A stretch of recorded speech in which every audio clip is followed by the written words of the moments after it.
तो next problem है आपकी नेक्स्ट लेक्चर, जिस हम उसी में वेरिएबल सेपरेबल में आपकी वीडियो ज़्यादा लंबी ना बने इसलिए नेक्स्ट ये कुछ स्पेशल टाइप के क्वेश्चंस है। 2 टाइप बच रहे हैं आपके पास। In a bank principal increase continuously at the rate of R% per year. किसी बैंक में प्रिंसिपल अमाउंट इंक्रीज कर रहा है, इंक्रीज करना या डिक्रीज करना, तो dy/dx लिखते हैं हम। इंक्रीज कर रहा है तो प्लस कर लेते हैं, डिक्रीज करता है तो dy/dx इक्वल टू माइनस ले लेते हैं रेट को। At R% per year find the value of R if Rs 100 double itself in 10 year. हमें R की वैल्यू निकालनी है जब 100 रुपये डबल हो जाते हैं अपने आप के 10 साल के अंदर। तो देखो स्टूडेंट, पहले हमें डिफरेंशियल इक्वेशन बना दी, तो मतलब P with any principal, P with any principal amount, तो principal amount dp/dx increase at the rate. किस रेट पे इंक्रीज कर रहा है? Increase at the rate R% per year.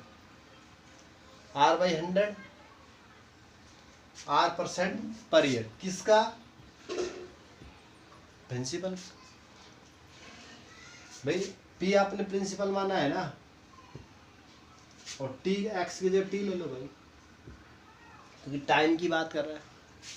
तो principal amount dp/dt increase at the rate R% per year. तो P का principal का कितना परसेंट इंक्रीज कर रहा है? R%। तो dp/dt change in principal with respect to time equal to R% per year. Clear भाई? इसको आगे लिखना चाहो तो आप ऐसे लिख सकते। Next, separating the variable dp/p R/100 into dt। ये समझ में आया कहाँ से आया? क्योंकि change in principal with respect to time equal to R% per year. किसका R%? प्रिंसिपल का, प्रिंसिपल अमाउंट का। क्लियर? Integrating both side. इसका log p इक्वल R/100 तो कांस्टेंट है क्योंकि t के रिस्पेक्ट में इसका t है प्लस में। क्लियर हो गया इतना आपका? हाँ भाई। तो P प्रिंसिपल अमाउंट कितना हो गया आपका? अगर हम log को हटा ले तो P equal to anti log ले लो e की power R/100 RT/100 plus C, e की पावर में आ गया। अब देखो क्या कह रहा है, RS डबल 100 का कितना हो जाता है? 200 हो जाता है। कब? जब टाइम क्या आपका 10 साल। तो देखो प्रिंसिपल आपका कितना 100 है। कब? स्टार्टिंग में, जब टाइम क्या 0। भाई स्टार्टिंग में जो आपने दिया है, किसी को भी ब्याज पे पैसे दे रहे हो आप, जो भी स्टार्टिंग में टाइम तो 0 है ना, आपने जब दिए हैं तो 100 रुपीज़ है। कब है? जब t equal to 0, t equal to 100 put कर दो। तो इसकी हेल्प से क्या करेंगे? इन आर्बिट्रेरी कॉन्स्टेंट्स को हटाएंगे, c और r को।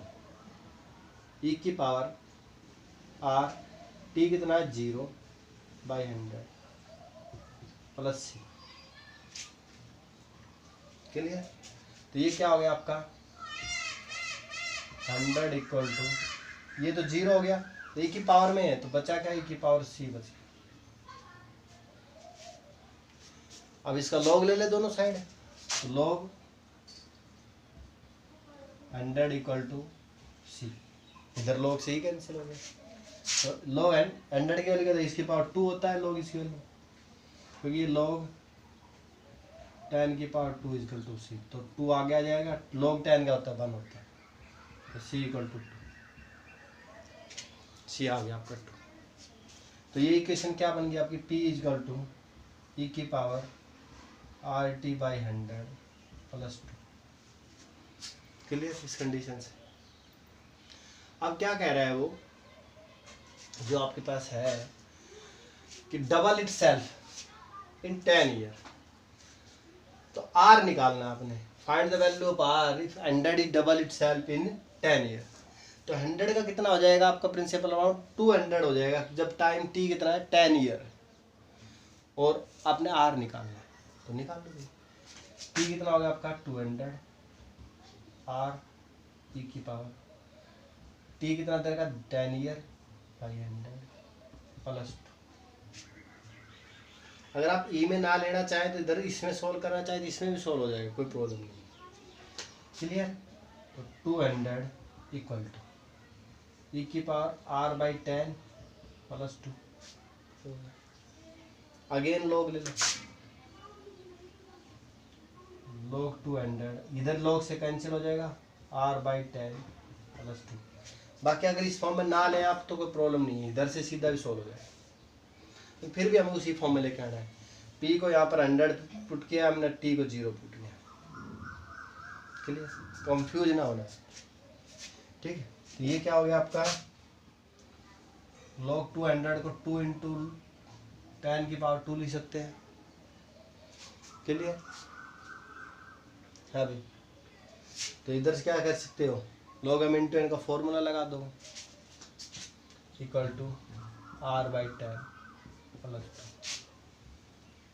2। log 2 अलग हो जाएगा,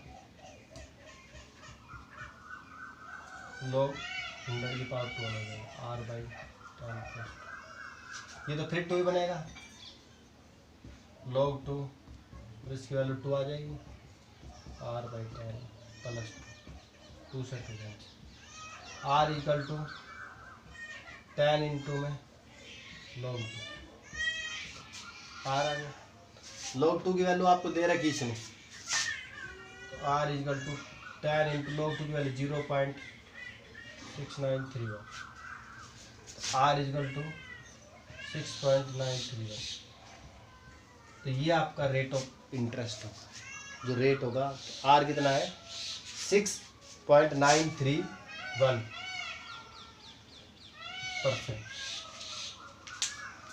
तो स्टूडेंट आप ऐसे ना करने की बजाय अगर सीधा ऐसे भी करना चाहे तो भी कर सकते हो।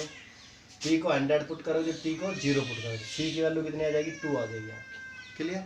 और फिर टी को 200 पुट करोगे और आर की वैल्यू आपको निकाल के आ जाएगी 6.931%। तो आपने आर निकालना था जब वो 100 को 200 में कर रहा, मतलब आपका 100 रुपये 10 साल में दुगना हो रहा था। रेट ऑफ इंटरेस्ट कितना मिल रहा है आपको 6.931। तो इस प्रकार से हम प्रिंसिपल अमाउंट को निकाल सकते हैं। तो कई बच्चे कहते हैं सर हमें डिफरेंशियल इक्वेशन का या मैथ का कहाँ यूज है, तो हम इस प्रकार से हम रेट ऑफ इंटरेस्ट भी निकाल सकते हैं। जैसे बैंक वगैरह में आपने एफडी कर दी, 10 साल में कोई मनी दुगना हो रहा है, तो आपका रेट ऑफ इंटरेस्ट क्या होगा, तो रेट ऑफ इंटरेस्ट क्या होगा 6.931 के %। मतलब इतना रेट ऑफ इंटरेस्ट मिलेगा जब आपका 100 का 200, मतलब मनी आपका 2 टाइम हो रहा है, डबल हो रहा है। क्लियर? तो इस प्रकार से आप कर पाओ। अगर अब मैं यहाँ पर इस क्वेश्चन में R% की बजाय 5% पर एनम कर देता हूँ, इतना सा चेंज होगा क्वेश्चन में, ओनली R की जगह 5 आ जाएगा और क्वेश्चन में क्या आ जाएगा, R की जगह 5 आ जाएगा। और वहाँ पर वो % R नहीं निकलवाएगा, टाइम निकलवा देगा। तो नेक्स्ट क्वेश्चन में आपको थोड़ा सा चेंज होगा, जिसमें वो 5% या 3% वगैरह कुछ भी कहेंगे, तो आप R को वो पुट करें। नेक्स्ट देखिए, नेक्स्ट प्रॉब्लम है स्टूडेंट्स आपको, in a bank principal increase continuously at the rate of 5% per year. Principal कितने रेट पे चेंज हो रहा है, 5% पर ईयर।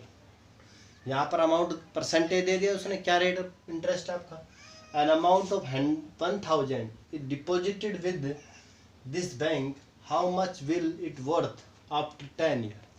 मतलब ये अमाउंट कितनी हो जाएगी 10 ईयर के बाद, आपने ये बताना।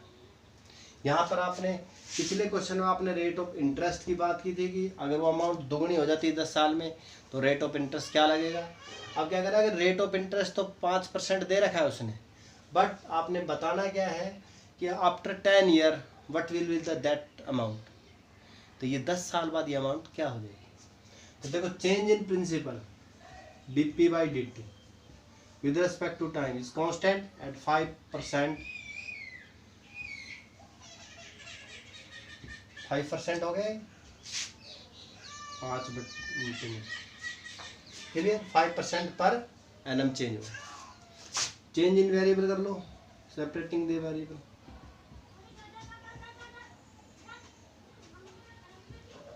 Integrating both side, log p 1/20 हो गया ये तो। और इसका क्या हो जाएगा, कांस्टेंट है ये तो t का t हो जाएगा प्लस c। क्लियर, dt का t हो जाएगा 5/100 1/20 हो गया। क्लियर, आपका ये आ गया। क्या कह रहा है, अमाउंट 1000 डिपॉजिट करता है, स्टार्टिंग अमाउंट कितनी, p कितना है 1000, टाइम कितना है जब 0, क्योंकि कांस्टेंट भी हटाना है हमें, सबसे पहले याद रखना।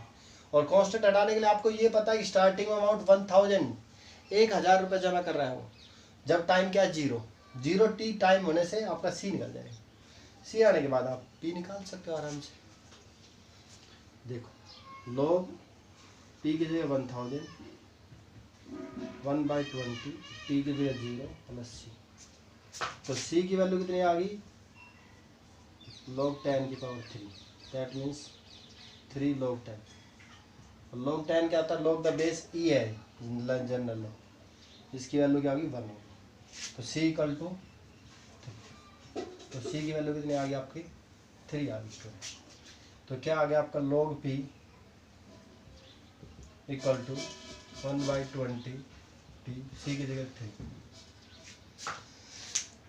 क्या कह रहा है ये, how much will be worth after 10 year, 10 साल के बाद ये अमाउंट कितनी हो जाएगी। तो आपने p निकालना है 10 साल के बाद, तो log p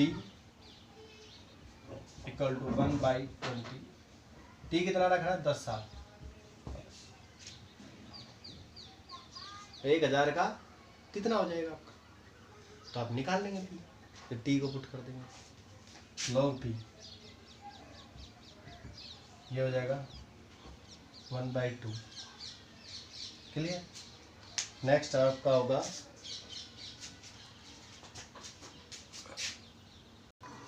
स्टूडेंट्स, थोड़ा सा हमें चेंज करना है, यहाँ पर हम c के बजाय log c लेंगे, क्योंकि ये कांस्टेंट ऑफ इंटीग्रेशन से आपका क्वेश्चन यहाँ पर पर्टिकुलर प्रॉब्लम की बात कर रहा है। अगर जनरल सॉल्यूशन निकालते तब तो हमारा c कोई प्रॉब्लम नहीं करता, लेकिन यहाँ पर अगर आप c लेते हो तो इसकी वैल्यू में प्रॉब्लम आएगी, सोल्व नहीं होगा लास्ट। तो यहाँ पर log c लेंगे आप, और इस log को इधर ले जाएंगे, log p minus log c, तो log p/c हो जाएगा 1/20 t। अब आपने c की वैल्यू निकालनी है, कि t 0 रखोगे तो यहाँ से log c लेने से आपकी c की वैल्यू क्या हो जाएगी, log 1000 equal to log c, तो log से log cancel, c equal to 1000। क्योंकि अगर हम c की वैल्यू 1000 नहीं लेते हैं तो आपका जो रेट ऑफ इंटरेस्ट बहुत, अमाउंट आपके 1000 से भी कम आ जाएगी। तो इसमें आप क्या लेंगे, नेक्स्ट में आप क्या करेंगे, आप देखो तो t आपका टाइम कितना है 10, तब आपका प्रिंसिपल अमाउंट क्या होगा, देखो log p/1000 equal to 1/20, t की जगह क्या ले लें 10, log को उधर ले जाओ 1/1000 e की पावर 1/2, और e की पावर 1/2 की वैल्यू इसने पहले ही दे रखी 1.648, तो p/1000 इक्वल टू 1.468, तो p प्रिंसिपल अमाउंट क्या हो जाएगी 164। तो आपकी 10 साल बाद जो प्रिंसिपल अमाउंट होगी 1648 रुपये। अदरवाइज आपका सोल्व नहीं होगा अगर आप c को log c की जगह c लेते हैं। तो यहाँ से log c की वैल्यू, हमारी c की वैल्यू 1000 है, अदरवाइज log c की वैल्यू आपकी 3 आएगी कांस्टेंट ऑफ इंटीग्रेशन, उससे आपका क्वेश्चन सॉल्व नहीं होगा। तो इसलिए आप इसको log c लेंगे, log c को इधर ले जाएंगे, log p माइनस c करेंगे, log p/c हो जाएगा 1/20 t, log उधर ले जाएंगे, ये आपका जब t टाइम क्या हो जाएगा 10 रखेंगे तब आपका ये 1/2 e की पावर उधर चला जाएगा, तो आपका प्रिंसिपल कितना हो जाएगा 1648 रुपये हो जाएगा आफ्टर 10। Clear, next.